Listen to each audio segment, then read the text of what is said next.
días, ¿cómo estás? Profesora, ¿cómo está? Buen día. Todo muy bien. Cuéntame, Qué ¿cómo está bueno. todo? Todo bajo control. Algo de frío por acá. Sí. Ah, ya está bien. Sí, muy apenada con ustedes porque tuve un pequeño percance con el vehículo y entonces, pues bueno, me demoré un poquito en llegar del traslado de una ciudad a la otra porque vivo fuera del... Oh, Pero bueno, ya. ya. ¿Cómo No, pero está? todo bien. ¿Cómo estuvo el proceso de revisión del material? ¿Cómo se sintieron ustedes con esta nueva comparación entre estos nuevos enfoques que estamos analizando, formalismo e intuicionismo? ¿Qué novedades tuvieron ustedes respecto a la lectura de los materiales previos? ¿Cómo te sentiste en esa revisión? Bueno, profesora, mire, eh, estuve revisando, obviamente se revisó primero el material que está disponible en la plataforma. Bien. El material, si bien es cierto, al final plantea pues lo que estábamos buscando, que es como que desnudar qué es lo que está sucediendo con esa dicotomía entre el intuicionismo y el formalismo, o ese conflicto, porque realmente es un conflicto, ¿no? Igual tuve que acudir a otros documentos para poder apuntalar mejor el asunto, ¿ya? Sobre todo el tema del uso del lenguaje, ¿ya? O el papel que juega el lenguaje en esta historia, ¿ya? Y la otra era un poco como más para digamos, poder contrastar bien el tema de la objetividad que tiene el formalismo y contra el intuicionismo, que, bueno, que ya como que se había decantado, digamos, cuál es la estructura base de los procesos mentales de la mente intuitiva, valga la redundancia, ¿no? Entonces, y cómo esa estructura hace uso del lenguaje, hace uso de las otras estructuras, pero las toma como secundarias, ¿no? Entonces, el tema de la razón, por ejemplo, para el intuicionismo es secundario. Lo ocupa, pero es secundario. La razón no es generadora de conocimiento, sino es la intuición en este caso. Entonces, la revisión estuvo súper interesante, súper interesante. ¿Ok? Al final del día uno llega a la conclusión bueno, de que la filosofía tuvo que recorrer todos estos caminos para poder llegar a donde estamos hoy día, ¿ya? Algunos demasiado antagónicos, porque uno lee a Kant y uno dice, sí, Kant tenía la razón, ¿ya? Y después uno lee toda la estructura de intuicionistas, oye, pero suena también lógico, suena coherente. O sea, al final todas tienen sus aportes en toda esta historia. Entonces, bueno, esa es más o menos mi visión del asunto. Perfecto, muy bien. Realmente ese recorrido por esas diferentes perspectivas pues nos lleva a reconocer justamente los valiosos aportes desde cada una de esas aristas. No podemos negar que el intuicionismo aún se mantiene presente en la generación de muchos conocimientos matemáticos en la actualidad. Ok. Porque hay una serie, un conjunto muy amplio de objetos matemáticos que no son ostensibles, que no son tangibles y que provienen del interior de alguna manera. Es el hombre quien los ha creado. No podemos negar esa posibilidad. Pero también el formalismo y el logicismo, sobre todo, con ese planteamiento en función de simbología, en función de lenguaje, en función de razón y verdad y de búsqueda de objetividad, le da ese carácter sólido al sustento teórico de la Claro. matemática. Entonces, realmente es reconocer cómo cada uno ha constituido un pilar esencial en la construcción de esta ciencia maravillosa que nosotros pues abordamos y tratamos de transmitir a nuestros estudiantes, pero que muchas veces pues conviene reconocer cuál es su génesis. Y entonces, en función de las lecturas finales de esta tercera unidad, pues también teníamos que reconocer un punto esencial que era la presencia de las paradojas. Las paradojas determinaron un punto de quiebre, una fisura, una grieta en ese edificio teórico que se mantenía sólido hasta ese momento, pero que definía ciertas debilidades y por eso otras perspectivas pasaron a ocupar la palestra. Ahora bien, con el permiso de los otros compañeros, a quienes saludo, Rolando y Marisela, me gustaría que ustedes nos permitieran que fuese nuestro estimado Carlos quien diera inicio a la discusión en función de un compromiso laboral que él tiene. No sé si ustedes tengan algún inconveniente o perfectamente podemos Bueno, comenzar bien, con de excelente. parte perfecto, Gracias, perfecto. gracias. Agradecido entonces. Bueno, entonces, bueno, Buenas excelente, Marisela. Buenos días. Bien, entonces, Carlos, estos minutos son tuyos para que nos plantees nuevamente pues, tu perspectiva, Ya, fantástico. tus aportes, que sé que van a ser excelentes como lo has hecho ya en todas estas disquisiciones previas, donde has planteado, por cierto, unas interrogantes muy asertivas, muy llamativas en el Ya, foro que tuvimos la oportunidad de visualizar. Entonces, bueno, estos minutos son tuyos. Vamos a escucharte entonces. perfecto. Entonces déjenme compartir pantalla. Excelente. Aquí estamos. Me he preparado esta pequeña exposición tratando un poco de resumir esos elementos, digamos, resaltantes de la filosofía del intuicionismo y su contraste con otros enfoques que hemos estado estudiando previamente, ¿ya? Entonces, empiezo definiendo qué es el intuicionismo, en términos, digamos, muy breves. Es una corriente filosófica que sostiene que el conocimiento de la moralidad se basa en la intuición directa e inmediata, ¿ya?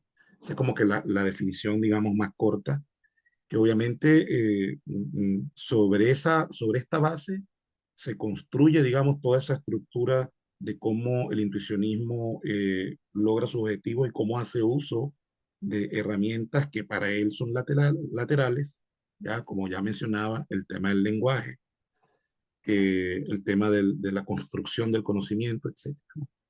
Entonces, uno de los puntos que fue, digamos, centrales de este análisis es precisamente cómo el intuicionismo se relaciona con las construcciones mentales, cómo se relaciona con el proceso de razonamiento, ¿ya? Y cómo en esta perspectiva, como para no perder protagonismo en esta historia, a ambas estructuras la toman como un elemento complementario, ¿ya? O sea, básicamente, eh, la visión intuicionista dice que estas dos estructuras son elementos secundarios y que están estrictamente supeditados y son dependientes a la intuición. O sea, la intuición es la génesis de todo y todo lo que viene luego es sencillamente una herramienta, como ya decía, lateral, pues, para complementar lo que el propio intuicionismo no puede transmitir, ¿ya? En ese sentido, entonces, he desarrollado este pequeño análisis separado, ¿no? Sobre el tema de las construcciones mentales y luego respecto al conocimiento, al razonamiento. En este caso, el intuicionismo reconoce que las construcciones mentales no son la fuente primaria del conocimiento moralidad, quedamos de que el protagonista es él mismo, ¿ok? Y establece que las construcciones mentales no son más que medios para explorar y articular las intuiciones, ¿ya? Ahí viene el tema de la complementariedad, ¿no? Ahora, deja claro también que este tema de las construcciones mentales no deben reemplazar o contradecir directamente las intuiciones básicas, ¿ya? Ahora, respecto al intuicionismo y el razonamiento, o el proceso de razonamiento que todo individuo tiene de manera innata, el intuicionismo establece que el razonamiento puede ayudarnos a identificar implicaciones lógicas de nuestras intuiciones y a detectar posibles inconsistencias o contradicciones en nuestro pensamiento. Eso quiere decir entonces que el razonamiento como estructura mental parte de la intuición básica, ¿ya? Y lo que busca al final del día es clarificar o profundizar nuestra comprensión de ella, ¿ok? Y fíjense que en el propio planteamiento deja a la intuición, repito, como el elemento central, el núcleo del átomo, ¿ya? En ese orden de ideas y un poco tratando de avanzar pues, en lo que estamos analizando, después viene el tema de cómo el intuicionismo involucra el lenguaje en su proceso de transmisión pues, de lo que la persona piensa, intuye y desarrolla. Eh, y era uno de los puntos, digamos, importantes de este análisis, ¿no? Que era que precisamente cuál era la perspectiva o el papel del lenguaje en esta perspectiva intuicionista, ¿ya? Entonces, este análisis lo he dividido en estos dos ítems, ¿no? O sea, un proceso reflexivo y el hecho que representa el lenguaje en toda esta historia, ¿ya? En primer lugar, la reflexión, si bien la intuición se considera una fuente primaria de conocimiento, el lenguaje en este contexto se convierte en un medio para expresar y comunicar esas intuiciones, ¿ya? Ahora, la parte fáctica, el hecho, el lenguaje puede ser limitado y estar sujeto a interpretaciones múltiples. Esto un poco como una visión un poco crítica, ¿no? Esto obviamente puede dificultar la transmisión exacta de las intuiciones. O sea, la intuición claramente depende del lenguaje, pero introduce o esclarece de que el lenguaje en sí mismo puede ser fallido. Entonces, ¿y eso por qué? Bueno, porque el lenguaje en sí mismo eh, está sujeto al asunto personal, o sea, la naturaleza personal y subjetiva de las intuiciones puede hacer que sea difícil para los demás comprender plenamente una intuición expresada en palabras. A veces pensamos que, bueno, que las palabras no alcanzan para poder explicar algo que hemos intuido y que, insisto, puede ser tan complejo que a veces las palabras no nos alcanzan, ¿ya? Entonces, un poco como para entender este concepto, eh, he preparado un pequeño ejemplo que de algún modo se ha mencionado en mucha bibliografía, pero que me pareció prudente compartirlo con ustedes hoy, ¿ya? Y tiene que ver con el hecho, fíjense que aquí puse un ejemplo, imaginemos una situación en la que un intuicionista experimenta una intuición moral de que es incorrecto dañar a los demás de manera intencional. Ahí hay una génesis de una idea, de una estructura mental que deja claro de que, bueno, mira, ya, dañar a alguien es algo incorrecto, ¿ya? Claramente esta intuición, como menciono, es una percepción interna, una percepción personal y que surge a partir del proceso mencionado. Entonces, pero viene la parte donde esta intuición en sí misma, si bien es cierto, puede de algún modo gobernar tu manera de actuar, el tema es cómo transmites eso a otras personas, ¿ya? Entonces ahí es donde entra efectivamente el lenguaje. Entonces ahí el intuicionista podría expresar su intuición utilizando palabras o frases como que siento que dañar intencionalmente a otro es moralmente incorrecto o tengo una intuición de que lastimar a los demás está mal, ¿ya? Aquí claramente el lenguaje representa una herramienta innegable de transmisión de lo que mi intuición me ha entregado, ¿ya? Entonces, un poco para entender el proceso de funcionamiento, pero si se dan cuenta que el lenguaje estrictamente cumple eh, un rol que lo que logra es articular y comunicar dicha intuición, ¿ok? De manera de que los demás puedan comprender el contexto de lo que mi mente ha producido, ¿ya? Bien, entonces en ese sentido, un poco como para concluir este punto en particular, en la perspectiva intuicionista, el lenguaje juega un papel obviamente complejo. O sea, acepta su importancia precisamente de transmisión de lo que se piensa, eh, pero establece que también presenta desafíos debido a su naturaleza, debido a la naturaleza inefable de la intuición. Lo que decíamos hace un momento, si la intuición en sí misma puede ser un proceso subjetivo, muy personal, muy interno, complejo, ¿ya? Y en ese sentido a veces pareciera que nos faltan palabras para transmitir lo que pensamos, ¿ya? Luego se procedió al análisis de un poco de la polémica que existe entre el intuicionismo y el formalismo. Tal como nos ha dicho la profesora, evidentemente ambas corrientes han hecho aportes extremadamente importantes a lo que representa la matemática hoy día, ¿ya? Pero bueno, yo he querido hacer un análisis particular, un poco resumido, de las dos estructuras, ¿ya? El formalismo, tal como lo habíamos estudiado, digamos, en lecturas previas, se basa en las reglas formales de símbolos, axiomas, reglas de inferencia. Todo esto corresponden o construyen ese edificio estructural, ¿ok? Digamos decir, de la precisión de la matemática representada en el papel, ¿ya? Eso por un lado. Contra, ya dijimos, la perspectiva intuicionista, donde se vea la matemática como una construcción mental basada en intuiciones, percepciones innatas de la mente humana. ¿Ok? Entonces, evidentemente ahí hay a ver, un conflicto que se basa en la definición misma de cada una de las corrientes, ¿ya?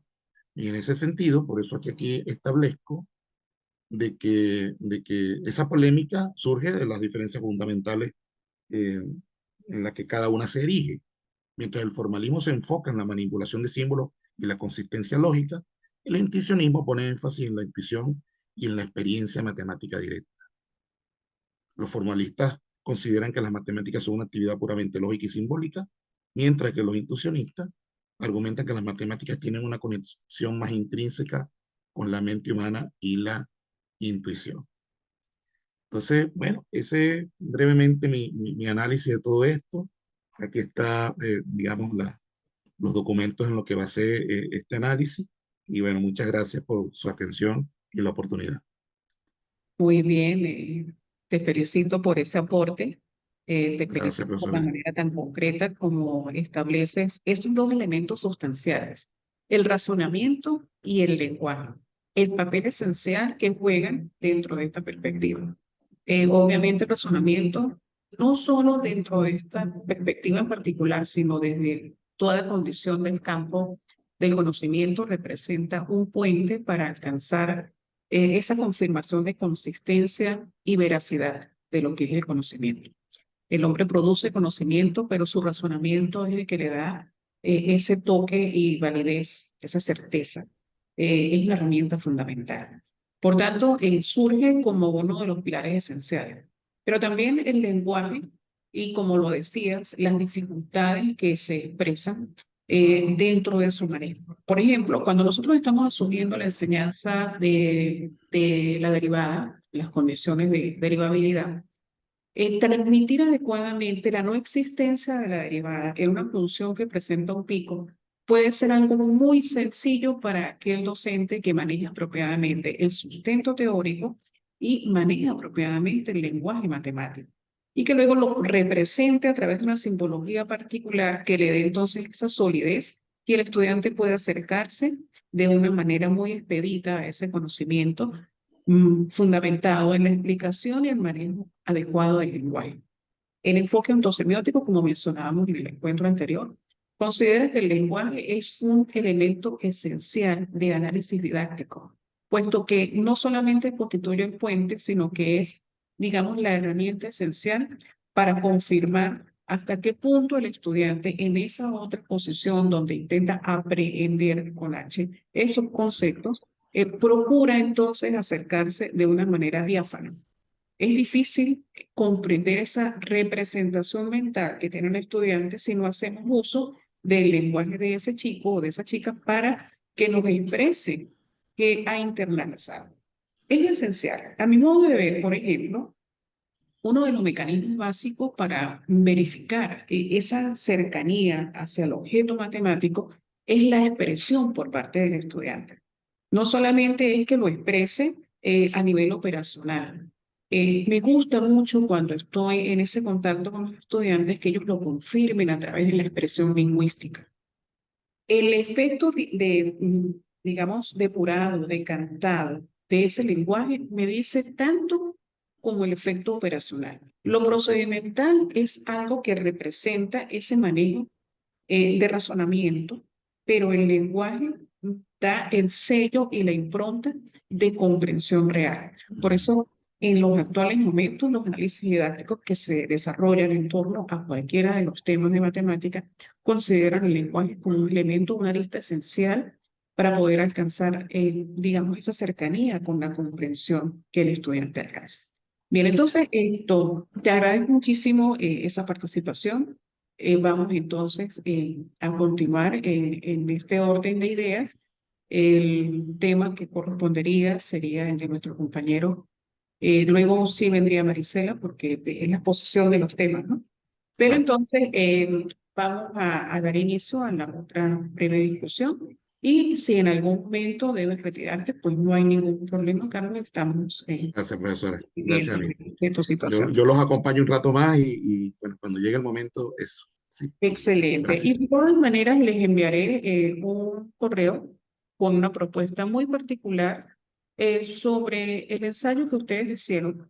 Quiero hacerles una propuesta formal para concretar entre los cuatro un breve escrito que no supere 8 cuartillas, por decirlo de alguna manera, y Ya, aprovechemos esta profundización que se ha tenido y estos razonamientos particulares para plasmarlo, porque la idea es que cada vez que nosotros transitemos un sendero de conocimiento y alcancemos ese peldaño nuevo, pues lo plasmemos de alguna manera y lo hagamos también visible ante otros. Entonces, me encantaría que nos uniéramos y pudiéramos plasmar eso en un pequeño ensayo, muy breve, muy sencillo, definimos los puntos y entonces ese sería el producto concreto de nuestra experiencia académica con esta qué asignatura. bueno. Bien, Perfecto. bien, gracias entonces. Bueno, entonces ya el tiempo es tuyo. Vamos a, entonces a darle oportunidad a la expresión de nuestro nuevo compañero. Adelante, Rolando. Gracias, profe. A continuación les voy a exponer mi comprensión y aporte sobre la filosofía del formalismo e intuicionismo como tarea del presente módulo. Partiendo, obviamente, de que los fundamentos de la matemática no se trata únicamente sobre la cuestión de tipo paradójica o contradicciones que fueron propias del siglo XIX, sino de conseguir presentar una estructura matemática interna y externa, y además de esto, aplicar esta relación de las matemáticas con otros conocimientos que no necesariamente sean matemáticos. Es decir, no solo las paradojas y las contradicciones, como nos indica la lectura, son los problemas de fundamentación como tal de las matemáticas, sino que hay otros elementos o focos emergentes para poder fundamentarla. Lo que quiero decir es que antes, en las cuestiones de las contradicciones y paradójicas, se trataba únicamente de la búsqueda de rigor, de la precisión, las condiciones de validez de un cuerpo teórico y que más y más se sostenía en la lógica, ¿no? Es decir, eso era un foco de atención de la resolución de problemas. Básicamente, el esquema tradicional o modelo más popular en ese entonces, en el siglo XIX, o hasta el siglo XIX era el modelo euclidiano, es decir, el modelo que regía lo que en sí consiste las matemáticas como tal, o uno de los modelos principales. Pero más allá de este modelo, se puso en tela de juicio que los conceptos, las concepciones filosóficas que definían la matemática y su esencia frente a la generación de verdades que no fallen en relación con la deducción y las cuestiones más formales y abstractas. Es decir, se cuestionó que la matemática en sí no es solo la búsqueda de rigor y precisión, etcétera, sino también debiera ser o debe fundamentarse en un modelo o en un conjunto de cuerpo cognitivo que efectivamente busque y genere las verdades infalibles. En otro pasaje también de la lectura pude observar que hay una relación con los universales como tal, y sintetizando, se puede decir que se identificaron en la época dos grandes caminos o entendimientos de la matemática.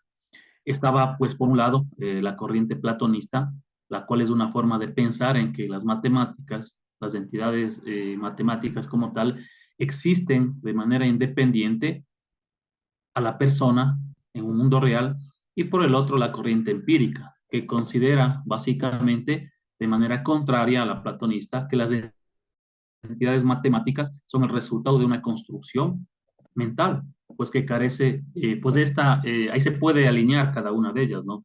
Hilbert se alinea a la platonista, mientras que Brouwer y los logicistas se alinean al empirismo. Más adelante vamos a ver qué relación tienen con lo que es el intuicionismo y el formalismo. Entonces, podemos ver que el intuicionismo está a favor del constructivismo, es decir, que la existencia de las matemáticas se da a partir del producto de una construcción mental, mientras que Hilbert, entonces, tratará de dar fundamentos a las matemáticas en un camino intermedio, siendo platonista, apunta siempre a buscar la consistencia. Entonces, con esta pequeña introducción, podemos abordar lo que consiste la filosofía del formalismo como tal, donde Hilbert efectivamente parte sus postulados de esta concepción a partir de Kant. Este hombre, Hilbert, afirmaba que la matemática no es simplemente reducible a principios lógicos, porque la matemática pues tiene y posee objetos que pueden ser susceptibles a una descripción. Eh, Sosteniendo esta idea, Hilbert eh, hace noción de que existen, que si bien es cierto existen objetos extralógicos que están presentes de forma inmediata a la persona y es la base de sus pensamientos, existen otro grupo de objetos claramente identificables, los objetos matemáticos, los cuales se pueden analizar, examinar a fondo, definir, caracterizar, exponer sus componentes, exhibirlos, etcétera, y que no se pueden o no se deben necesariamente llegar a una reducción. Por lo tanto, para Hilbert, la existencia de estos objetos es la base de la posibilidad de la existencia matemática. Es la base del formalismo como tal, donde además sostiene que las intuiciones y evidencias previas son parte inicial de los procesos lógicos de identificar estos objetos. Entonces, la matemática, según esta corriente, esta forma de pensar bastante definida, no podría reducirse a la lógica, más bien a lo existente se debía añadir otros axiomas y tal vez principios no lógicos en la búsqueda de su consistencia. Es decir, si bien es cierto, toma los modelos básicos como el euclidiano como tal, que es una serie de elementos axiomáticos, nociones de la verdad absoluta, pues Hilbert lo que hace es buscar un equilibrio en el cual introduce otros principios no lógicos. Entonces, a partir del tratamiento axiomático formal, caracterizado por el pensamiento logicista, podría decirse, él dio énfasis en las preposiciones, como aquellos enunciados matemáticos que pueden ser verdaderos o falsos, pero ambos a la vez. Esto en lo personal es radical, este cambio en la matemática para mí es radical, porque para Hilbert ahora las nociones matemáticas eran de contenido perceptible o no perceptible, ya no solo axiomática, que es única verdad, sino tiene esta nueva connotación que da a una nueva característica a las matemáticas. Si bien es cierto, las preposiciones de las otras lecturas adicionales que he leído son estudiadas y han evolucionado desde antes ya, en este punto de la historia, Hilbert, bajo este pensamiento formalista, da énfasis en introducir estas preposiciones en un intento por plasmar un programa para comprobar la consistencia de un cuerpo construido. Entonces, para alcanzar sus metas, hace dos distinciones básicas. Una que es la teoría, que son los números, los trazos y operaciones, como dice la lectura, y la otra, por supuesto, es la metateoría, que corresponde a lo que son las fórmulas como tal, sus preposiciones y reglas formales de la teoría entre sí. Entonces, como vemos, el formalismo es claramente definido, que tiene una base consistente en un platonismo, en la existencia de los objetos matemáticos, y básicamente integra parte de la lógica, y su esmero es en proporcionar un lenguaje formal escrito que efectivamente sea susceptible a la validez y consistencia de la matemática como un cuerpo que denota un hecho de verdad comprobable. Mientras tanto, perdón, abordamos el intuicionismo, como ya lo expuso Carlos, como es claro en la lectura, como usted, profe, nos ha dicho, efectivamente, el intuicionismo o para el intuicionista, la matemática no está orientada a referirse a un objeto exterior como tal, ¿no? Lo que podría traducirse es que la matemática no se traduce a una verdad en este mundo, sino a construcciones mentales propias de la persona, propias del individuo.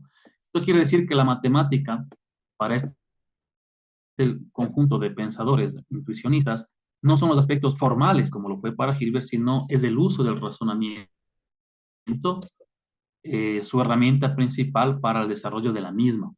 Por lo tanto, se pudiese decir que el intuicionalismo es un foco de debate sobre los fundamentos de la matemática en sí. No es un foco de debate sobre los fundamentos, sino que es un punto de atención en cómo la matemática se produce o se hace. Es decir, no se trata, en el intuicionismo, no se entra a debatir plenamente en cómo se fundamenta o en qué consiste la matemática en sí, sino que se enfoca por su naturaleza misma, por su concepción, y cómo ésta se está produciendo a través de las intuiciones personales y razonamientos de la persona, más allá de un sistema formal dado. Lo que deja de lado las nociones de lo formal, de lo deductivo, lo axiomático, y le emplea, por supuesto, la evidencia intuitiva. Entonces, ese es mi entendimiento, mi aporte en cuanto a lo que les puedo decir de estas dos corrientes. No obstante, es evidente la idea de que estas corrientes de pensamiento en sí son un claro ejemplo de cómo hay esfuerzos por fundamentar, por darle naturaleza a las matemáticas, de lo que es y cómo se produce.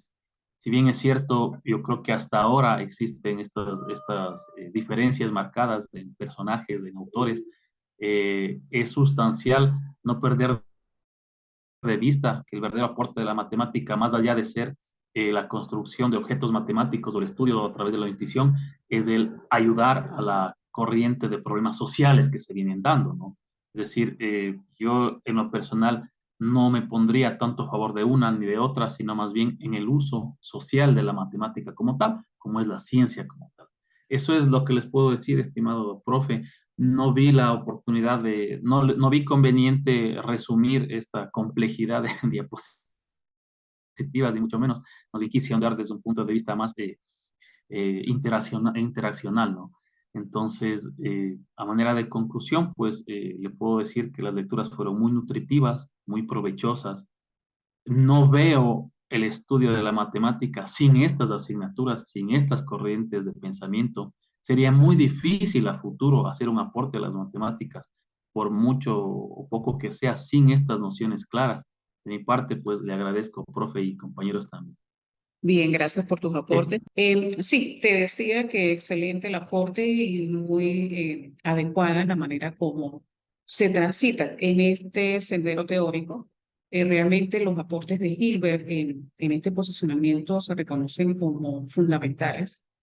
Su postura fue sustancial para reconocer lo que él estableció como una separación entre lo perceptible y lo no perceptible. Pero sin embargo, eso último que has comentado respecto a no adosar a una o a otra posición, sino comprender que en la actualidad, más que el aspecto ontológico sobre qué es lo que debemos estudiar, es reconocer lo epistemológico en el sentido de cómo vamos a crear el conocimiento. Lo que indican al final respecto a la aplicación es esencial. Hay muchas corrientes actuales de filósofos contemporáneos, entre esos varios filósofos mexicanos, entre los que pudiéramos mencionar a Mancera, que nos indican que lo importante es construir una teoría sociocultural donde la construcción matemática se vea reflejada en su aplicación, en ese reconocimiento del hombre como quien, a partir de su intuición y su necesidad, formaliza esta necesidad en aportes que construyan soluciones efectivas a sus necesidades y requerimientos contextuales y socioculturales. Por ejemplo, reconocer que un ingeniero se dota de una gran cantidad de herramientas, pero que todas ellas tienen un fin y un norte, que es la solución de problemas dentro del campo tecno y sociocultural, es fundamental. No basta con que nosotros en una facultad de ingeniería, por ejemplo, estemos considerando ciertos elementos de un tema en particular como una situación abstracta que no tiene ni sentido ni significado. Nosotros debemos ir un paso más adelante y ubicar siempre la aplicación, porque esa aplicación le da ese carácter significativo y utilitario. Cuando el estudiante reconoce que lo que está estudiando, por muy complejo que sea, y aún desconociendo su origen, porque no le vamos a explicar de dónde viene una ecuación diferencial, a quién se le ocurrió esa idea de manejarla desde el punto de vista matemático y simbólico, pero sí vamos a expresarle que ese conocimiento al cual nos estamos acercando tiene una utilidad y se expresa en este campo o en aquel campo. Y que tenemos muchas maneras también de apoyarnos de herramientas tecnológicas para alcanzar soluciones y que no necesariamente debemos ser expertos en un área matemática específica, sino que ese conocimiento se fusiona con lo que son los elementos tecnológicos, informáticos, computacionales, para conseguir una aplicación y, digamos, una utilidad pues, un poco más clara. Decantar ese camino es una tarea esencial de los educadores que nos desempeñamos en esta área específica. Entonces, ese punto al cual has hecho referencia realmente pues, es esencial, es muy valioso. Muchísimas gracias por tus aportes Y entonces le damos ya la bienvenida a nuestra compañera Maricela para que nos exprese sus opiniones respecto al punto que pues hoy debemos abordar con él. Adelante entonces. Bien, muy buenos días. Bueno, creo que voy a abordar algunos tópicos que ya lo mencionaron los compañeros que me antecedieron. Pues he estructurado esta presentación en función a la crítica filosófica de los supuestos teóricos presentes en el formalismo. Desde una idea inicial, el formalismo pues, es una corriente filosófica que trata las matemáticas como un sistema formal de símbolos, reglas de manipulación. Esta perspectiva se basa en la idea de que las matemáticas son independientes de cualquier significado o referencia a la realidad externa, y que su validez se deriva únicamente de la consistencia y la deducción lógica dentro del sistema formal.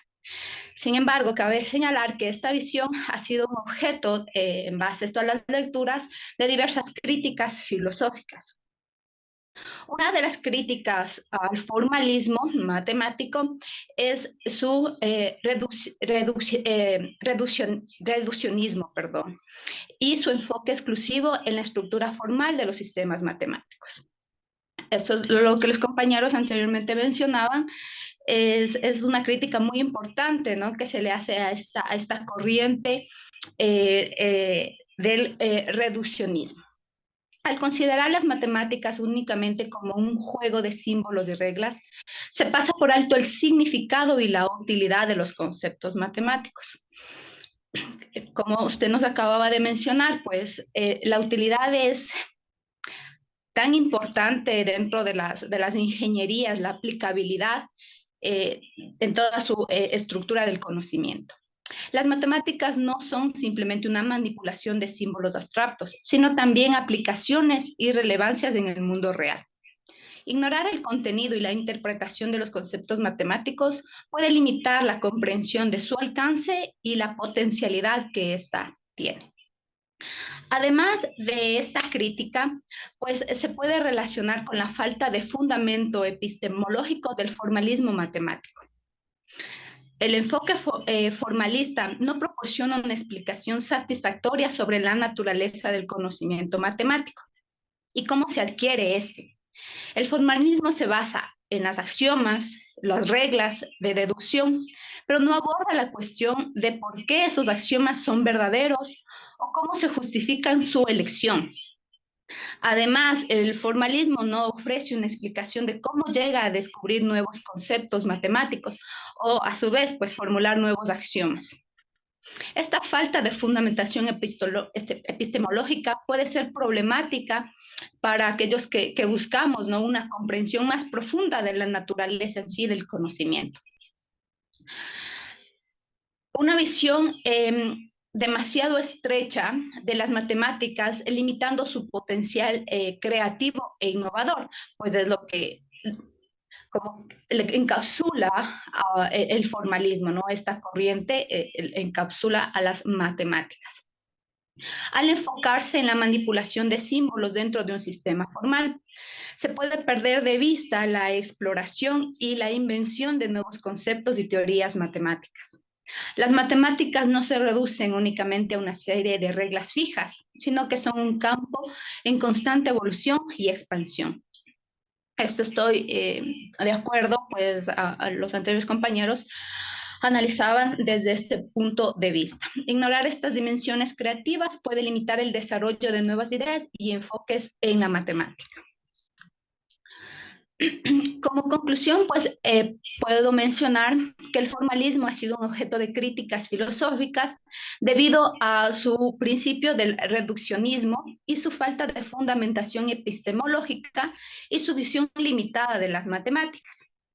Si bien el enfoque formalista puede ser útil para analizar la estructura interna de los sistemas matemáticos, es importante complementarlo con otras perspectivas que aborden el significado tanto de la utilidad y la creatividad de las matemáticas, que es lo que se había estado visualizando pues en las lecturas, la importancia de la aplicación de estos conocimientos.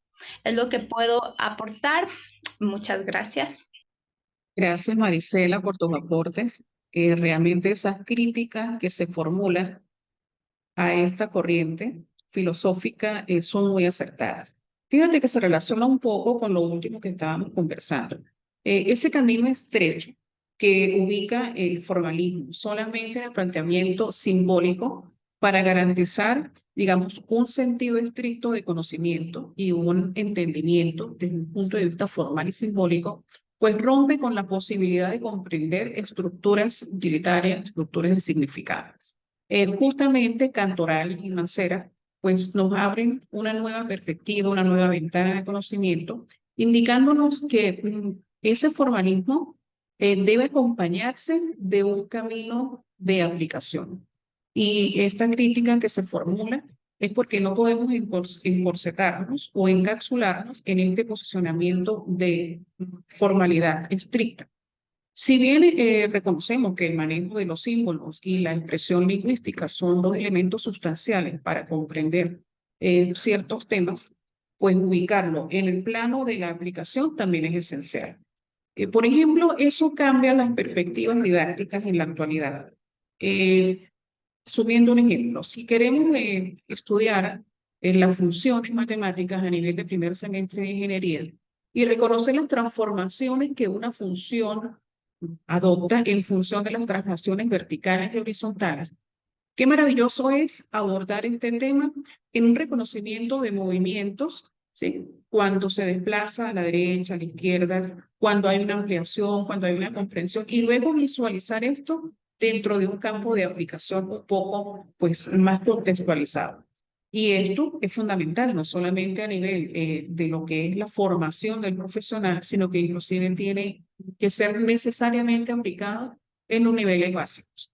Enseñar matemática con carácter de utilidad y contextualizado es un elemento que se mantiene como un requerimiento esencial aún en los siguientes momentos. Es decir, siempre ha habido la búsqueda de significado, pero en los actuales momentos, ante la invasión de información en Internet, donde hay una gran cantidad de videos que los chicos pueden utilizar para apoyo en sus estudios, qué mejor que el docente se ubique como el puente entre aquello que capta y aquello que puede ser aplicado.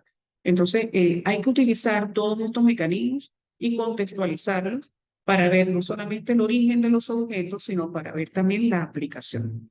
Ya dentro del contexto de formación profesional, pues ya lo comentábamos, la aplicación y la utilidad pasa a ser pues una garantía de un aprendizaje más sólido, donde inclusive podemos ver inconsistencias y errores que manejamos como estudiantes cuando pretendemos aplicar un conocimiento a un campo o a un problema específico y nos damos cuenta de que hay errores sustanciales que no permiten su aplicación.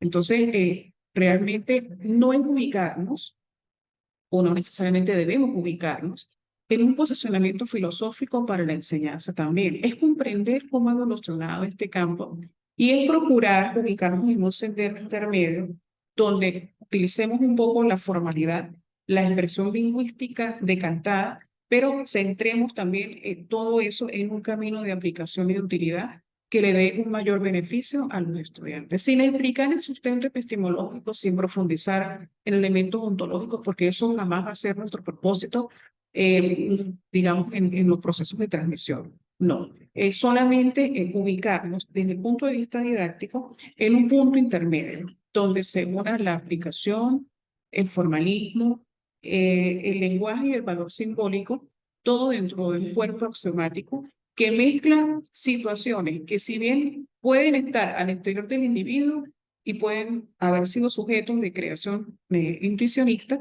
también hay elementos que claramente se ven ubicados dentro del campo del empirismo. Es decir, la matemática no deja de ser una combinación de factores. Otra vez, en cualquier campo que nosotros estemos utilizando dentro de la ingeniería para explicar cualquiera de los contenidos matemáticos, nos vamos a ver en esas parcelas entre platonismo absoluto y también empirismo. Quizás quienes van por el área de la ingeniería, pues tratamos de irnos más hacia el empirismo, pero debemos reconocer que ontológicamente hay situaciones que se escapan al individuo porque son objetos que han sido creados con un alto toque de intuicionismo. Entonces, bueno, esto ha sido pues un breve recorrido por todas estas perspectivas filosóficas, quizás adentrándonos a reconocer la génesis filosófica de muchos de los planteamientos que hacemos en nuestra labor diaria y ubicándonos en la necesidad también de abordar quizás una perspectiva intermedia, que es la perspectiva sociocultural, de construcción y utilidad del conocimiento matemático. Entonces nos queda pendiente ubicarnos vía correo para concretar exactamente este producto al cual les estaba haciendo mención, porque los tres trabajos que ustedes han entregado, los tres ensayos, son muy valiosos y allí hay unas situaciones que pudieran rescatar para crear un producto en conjunto y entonces que eso sea pues realmente el fruto de su esfuerzo, el fruto de todo este involucramiento teórico que yo sé que en algún momento pues les ha parecido un tanto complejo porque abordar la filosofía, cuando nosotros estamos acostumbrados a manejar ese pensamiento numérico, pues yo reconozco es un poco complejo. Pero bueno, yo los felicito por ese esfuerzo, de verdad que ha sido una aventura, como lo decía Carlos, ha sido una aventura sumergirnos y sentirnos que nos estamos jugando entre tantas ideas. Y ajá, yo creo que esta es la idea con la que mejor me siento, no, pero ya va, creo que es aquella otra. Y entonces, bueno, definitivamente aprendemos de todos, reconocemos los aportes valiosísimos de todos estos autores que hemos pues visualizado.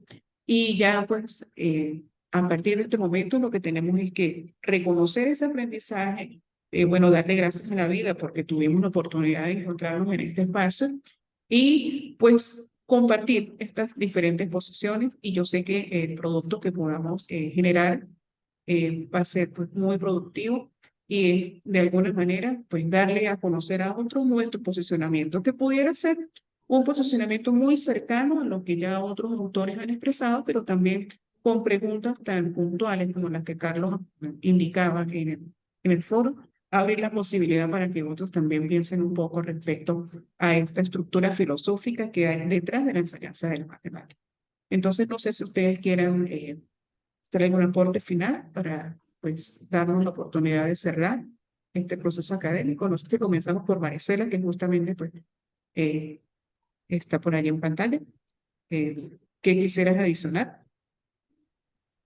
Bueno, primero, muchas gracias por compartir el material.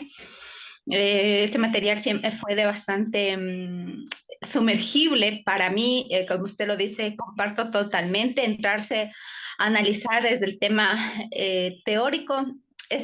Fue fuerte cambiar la mentalidad de entender, no uno está acostumbrado a ponerse, a inclinarse, ¿no? Así funciona, así es, está el resultado.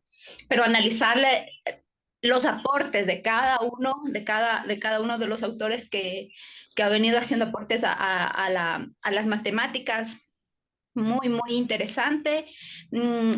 Para nuestra investigación, pues ya tenemos una noción bastante clara de cuáles van a ser nuestro estado del arte o en qué teoría se va a fundamentar.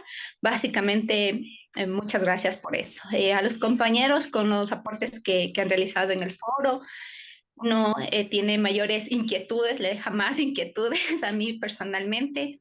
Cada lectura que realizo es más dudas a investigar, más inquietudes a seguir investigando. Pero es muy, muy apasionante, es esto Sí. sin acabar y que te envuelve como una bolita y muchas gracias por eso. Eso quería compartir. Gracias, Maricela. De verdad que lo que dices es muy cierto, ¿no? Después de toda la lectura efectuada, creo que tenemos más dudas que las que teníamos en un principio. Tenemos más inquietudes, pero también tenemos más deseo de saber y de aprender constantemente Claro. sobre estos temas. Entonces, bueno, gracias por tu aporte. Continuamos. No sé cuál de los compañeros quiere efectuar también su aporte. Bueno, tal vez siguiendo el orden, permito exponer mis pensamientos. Yo en lo personal siempre, bueno, hasta ahora lo creo, ¿no? Que el conocimiento en sí es la luz, por decirlo de alguna forma. Pero cuando tú vas ahondando en tanta lectura como es la filosofía de la matemática o como ha sido la filosofía de la matemática, esa luz se viene a poner un poco oscura, ¿no? O sea, no hay la luz, sino se vuelve un poco pero tú sigues y sigues, ¿no? O sea, tienes un momento de tenacidad en el cual dices, me quedo en esta oscuridad nueva o sigo. Entonces, conforme vas avanzando, ves la luz, ¿no? Vas viendo para dónde va la cosa y en tu mente se comienza a estructurar las cosas, se va ubicando todo en orden, se va posicionando en un plano entendible todo el conocimiento, del mar de conocimientos, ese que aparentemente hay más que contradicciones, posiciones muy diferentes, muy justificadas. Entonces, para las personas que tenemos, o para mí que tengo una formación en ingeniería, porque igual que los compañeros, se hace, hay que doblar esfuerzos para poder entender estas cosas, ¿no? Porque por lo general los libros de ingeniería ahora los veo muy simples, ¿no? Porque está ahí la teoría, la herramienta, la aplicación y unos 10.000 ejercicios. Pero sin embargo, cuando tú cambias de esta matemática aplicada, llamémoslo así, a una filosofía de la matemática, es una redadera, pero es una linda redadera que hay que irla desentramando y entendiendo. Y como dije anteriormente, yo creo que ahora entiendo que es fundamental como cultura básica de un matemático, más aún para una persona que pretendemos o tenemos aspiraciones de hacer algún aporte. El aporte del contenido de la asignatura es invaluable en el término cognitivo. De antemano, gracias, profe, gracias, compañeros, excelentes compañeros también en los foros ahí. Increíble, ¿no? Sí, cuando yo leí los aportes dije, creo que todos estamos pasando por la misma situación. No soy único, vamos. Eso es lo que les puedo decir, compas. Gracias por tu reflexión. Realmente, como lo indicas, esa búsqueda de luz algunas veces pues se vuelve difusa, porque son planteamientos que se alejan de, digamos, de la corriente formal y numérica que nosotros manejamos al enseñar matemática dentro de las carreras de ingeniería particularmente. Pero en todo caso, pues, sí, el aporte que pretendemos dejar es que hay que reconocer que la génesis de los objetos matemáticos, pues, se da dentro de esa fusión de perspectivas tan contrapuestas y divergentes en algún instante, pero que contribuyen y que de alguna manera reconocemos como valiosísimos, porque de una u otra forma han permitido esa evolución, ese transitar epistemológico de una manera más consistente. Entonces nos queda finalmente pues el aporte, pues bueno, ya Rolando había sido muy formal, ¿no? Entre, bueno, último, penúltimo, y entonces ya él lo había establecido de esa manera. Entonces, bueno, nos queda acá Mire, y profe, vamos a escuchar entonces. listo. Bueno, no, yo lo que creo es que a propósito de lo que usted recién mencionó, me parece fantástica la idea de que podamos argumentar, instrumentar algo como equipo, ¿no? Por supuesto, con su apoyo. De hecho, yo tenía la inquietud, porque claro, estamos ahora en un tránsito dirigido al doctorado, ciertamente, y parte de este proceso de ser doctor, todos sabemos que tiene que ver con la producción intelectual, ¿ya? Ya en otros ramos nos habían mencionado la existencia de la revista que tiene el instituto disponible, y a mí me parece una iniciativa fantástica, en mi caso, pues empezar esa, ese, ese proceso de aporte con este ramo, con esta materia. Me parece fantástico. Entonces, bueno, sencillamente esperamos sus instrucciones, profesora, para ver cómo articulamos eso y abrimos ese camino, pues, de lo que de nosotros acá con compañeros y yo, pues, aspiramos, donde aspiramos llegar, pues, que es doctorarnos, ¿ya? Entonces, bueno, ese es básicamente mi planteamiento de cierre, que hagamos eso e iniciemos ese camino que en sí mismo sabemos que aportar es complejo, porque a veces nos da un poco de miedo escribir algo y algo que va a salir a la luz pública eh, y que muchas personas van a leer, pero una vez que uno ha pasado por este proceso precisamente de revisión, de internalización de todos estos conceptos, de tratar de articular cómo ellos se contraponen, pero al mismo tiempo conversan, eh, yo creo que allí cualquier miedo que yo pueda tener, y me imagino que a mis amigos le pasa parecido, queda a un lado, ya. O sea, ya las cosas están claras, entonces llegó el momento de escribir, vamos a escribir. Entonces, eso, profesora. Esperamos, repito, sus instrucciones y listo, procedamos. Excelente. Bueno, muchas gracias por esa disposición que tienes a responder al llamado que les hago, porque yo sé que después de todo este esfuerzo que ustedes han realizado, qué mejor que concretarlo en un producto. Y aparte de eso, pues es vencer ese miedo natural que tenemos de expresarlo a la luz pública, porque la intención no es manejar la verdad absoluta y decirla o plasmarla a través de un documento, sino es poner alguna posición, alguna visión que hemos alcanzado y hacer una reflexión concreta respecto a estas lecturas que hemos realizado. Por supuesto, estamos invadiendo un área que posiblemente no sea la propia de nuestro desempeño, porque no somos filósofos, pero sin embargo, desde esta lectura profunda que se ha realizado, se puede efectuar y pues consolidar un producto que yo sé que va a ser muy interesante porque sus esfuerzos han sido connotados, notables, y aparte de eso, esos elementos que he notado en cada uno de los ensayos que ustedes han enviado, pues me han parecido valiosísimos y vale la pena en todo caso, pues exponerlos, plasmarlos y concretarlos. Entonces, bueno, nos comunicamos vía correo, ya pues no queda sino eso pendiente para un lapso no tan lejano. Yo aspiro que, dado que tenemos esas lecturas muy cercanas y esos pensamientos muy frescos, debemos aprovechar la oportunidad para concretarlos prontamente. Por supuesto que debemos hacerlo, someterlo a la revisión constante, le agregamos, adicionamos, modificamos hasta darle la estructura que queremos. Y entonces, bueno, esperemos a contactarlos, enviaré las instrucciones, enviaré, digamos, los pasos a seguir y concretamos el producto, Dios mediante, dándole también esa credibilidad a todo ese proceso reflexivo que hemos realizado y aprovechando entonces el instrumento de publicación que tiene la institución. Entonces, bueno, ha sido un placer. Buenísimo.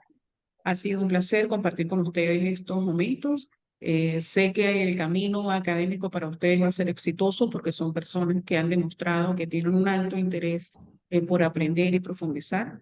Y bueno, les deseo el mejor de los éxitos en este sendero académico para que se concrete de la mejor forma esta meta que es alcanzar su grado de doctor. Yo sé que lo van a alcanzar de manera exitosa y para ustedes tres, bueno, mis mejores deseos y mis mejores augurios. Ha sido un placer entonces compartir con ustedes. Bien, Un honor, profesor, un honor. bueno, Un que honor estén muy haber bien, trabajado con usted. He estado Bien. que estén bajo muy bien. su Bueno, recomendación. hasta luego, pues. Ha sido un gusto. Que esté muy bien.